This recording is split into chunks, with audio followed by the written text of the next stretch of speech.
अंधेरा हमेशा अपने साथ कुछ अनकही बातें लाता है, कुछ ऐसे किस्से जो आपके चारों ओर मंडराते हैं, पर आप उन्हें देख नहीं पाते। मैं हूं आपका हमसफर इस डरावनी यात्रा में, जहां हर कदम आपको सच्चाई के और करीब ले जाएगा और साथ ही आपके सबसे गहरे डर से मिलवाएगा। ध्यान रहे, ये कहानियां पूर्णतः काल्पनिक हैं, लेकिन डर बिल्कुल असली होगा। तो सावधान रहिए, क्योंकि अब हम दाखिल होने वाले हैं अंधेरे की दहलीज पर। काली हवेली। रात का अंधेरा अक्सर अपने अंदर कुछ रहस्य छुपा लेता है, कुछ ऐसे रहस्य जिन्हें दिन की रोशनी भी देखने से डरती है। यह कहानी है एक काली हवेली की, जिसके बारे में कहा जाता है कि वहां जाने वाला कभी लौटकर नहीं आता। राजीव एक पत्रकार था। उसे हमेशा सच्चाई तलाशने का जुनून था। गांव वालों से उसने इस हवेली के किस्से सुने थे। लोग कहते थे, बाबू, उस हवेली में मत जाना, वहां आज तक जो भी गया है वापस नहीं लौटा। रात में उस हवेली से औरतों के रोने और चीखने की आवाजें आती हैं। खिड़कियों से परछाइयां झांकती दिखती हैं। राजीव ने हंसते हुए कहा, अंधविश्वास है सब। सच पता करने के लिए किसी को तो जाना पड़ेगा, और वहां मैं ही जाऊंगा। रात के ठीक 12 बजे राजीव अपने कैमरे और टॉर्च के साथ हवेली के सामने खड़ा था। जंग लगा हुआ बड़ा दरवाजा धीरे धीरे चरमराते हुए खुलता है। दरवाजा बिना छुए अपने आप खुल गया। राजीव ने सोचा, शायद हवा का असर होगा, लेकिन हवा इतनी तेज भी नहीं चल रही थी। जैसे ही उसने अंदर कदम रखा, एक अजीब सी ठंड ने उसके शरीर को छू लिया। दीवारों पर टंगे पुराने चित्र थे, मुरझाए चेहरे जिनकी आंखें बिल्कुल जीवित लग रही थी। हर कदम पर उसके जूतों की आहट हवेली में गूंज रही थी। लंबा अंधेरा गलियारा, और बीच में एक टूटी फूटी लकड़ी की कुर्सी। उस कुर्सी पर कोई बैठा था, सफेद साड़ी पहने एक औरत। उसका चेहरा अंधेरे में छिपा हुआ था।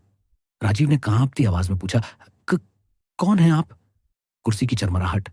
औरत धीरे धीरे चेहरा उठाती है, और जब उसने चेहरा देखा, उसके पैरों तले जमीन खिसक गई।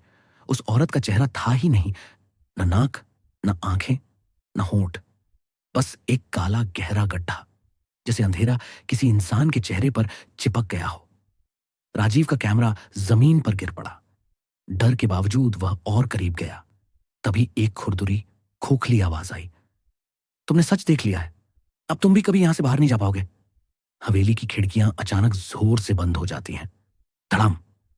राजीव दरवाजे की ओर भागा, लेकिन अजीब बात यह थी, जितना वह भागता उतना ही वापस उसी जगह आ जाता, जैसे हवेली उसे अपने अंदर खींच रही हो। उसके कदम भारी हो चुके थे, पसीने से तरबतर, दिल जोर जोर से धड़क रहा था, और तभी उसे महसूस हुआ कि कोई उसकी पीठ पर हाथ फेर रहा है। राजीव चीखा और पलटकर देखने लगा, पर वहां कोई नहीं था। अचानक दीवार पर टंगे एक चित्र से खून की धार बहने लगी। राजीव ने देखा, वो चित्र उसी औरत का था, उसी सफेद साड़ी वाली औरत का। चित्र के नीचे लिखा था, वर्ष 1892, रानी रत्नावती। गांव के लोग कहते हैं, रत्नावती को इसी हवेली में जिंदा दीवार में चुनवा दिया गया था। उसकी चीखें, उसका दर्द आज भी इन दीवारों में कैद हैं।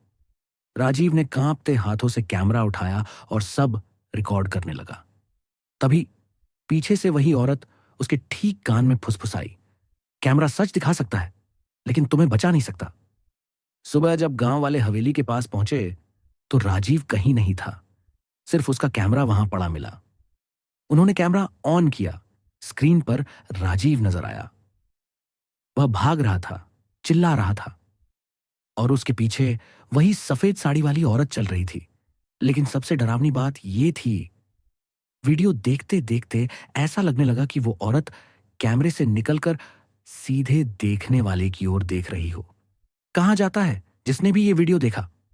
कुछ दिनों बाद उसके घर के आईने में वही औरत दिखाई देने लगी।